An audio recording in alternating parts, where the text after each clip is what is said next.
the strongest tornado officially in Australian history.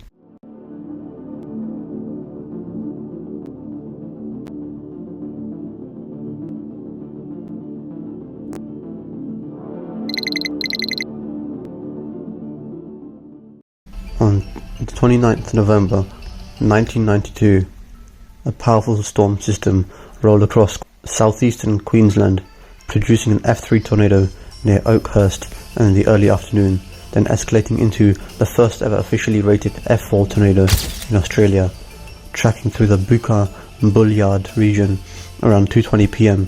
Australian Eastern Standard Time, lasting approximately 10 minutes. Synoptic and mesoscale setup. Late November dynamics. As summer approaches, southern Queensland typically sees increasing moisture and heating, setting the stage for severe storms. For context, most tornadoes occur along the coast due to the lack of moisture inland, in part due to the dry geography provided by the Great Sandy Desert and the QLD outback. But over time into peak summer, moisture eventually reaches its way into the region, just like the Arizona monsoon season, where moisture increases. A cold upper-level trough provided large-scale ascent over a warm, moist, low-level environment. Models and observations from the day indicate high instability, rapid surface warming and elevated dew points, supporting supercellular formation. With little else known, we move on to the mesoscale. Mesoscale splitting supercell. Radar data shown an early splitting cell. The northern cells intensified, which is the left mover supercell in the southern hemisphere. The negative SRH is increased in the left mover due to winds in the lowest 0 to 3 kilometers backing more and turning anti-clockwise as you go up in the atmosphere, as well as better angle for access of warm moist air unimpeded, evolving into the Bucca supercell and spawning the intense tornado. The tornadic life cycle and characteristics. The tornado touched down around 2:20 p.m. Australian Eastern Standard Time and roped out roughly 10 minutes later. As per most tornadoes, including intense tornadoes, they tend to be short-lived in the region, but during peak intensity the large stovepipe was exhibiting violent characteristics. Peak damage evidence: 9 homes damaged or destroyed, several flattened to the ground. Cricket ball hail accompanied the storm, and hailstones embedded in the walls and trees. A refrigerator vanished completely.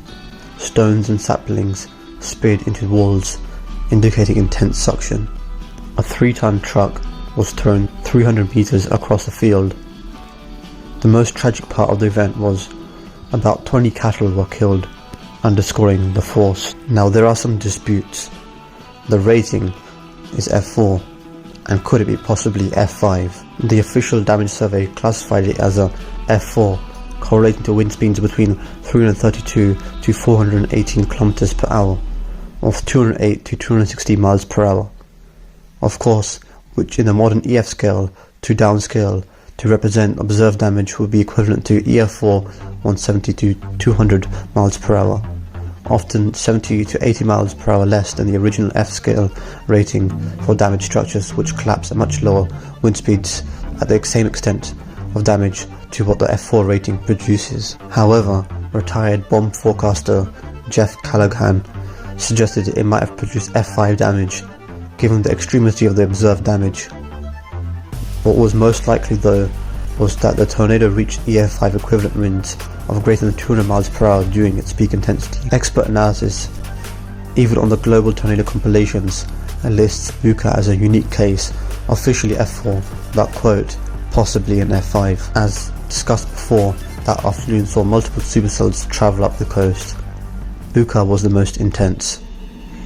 It marked the strongest confirmed Australian tornado until an EF4 tornado occurred in Mullawalla, Victoria in 2013, and it remains the only documented F4 in the country.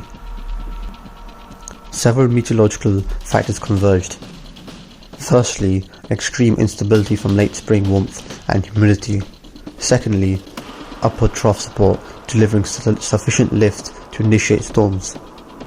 Next, classic splitting supercell evolution, creating an isolated dominant storm.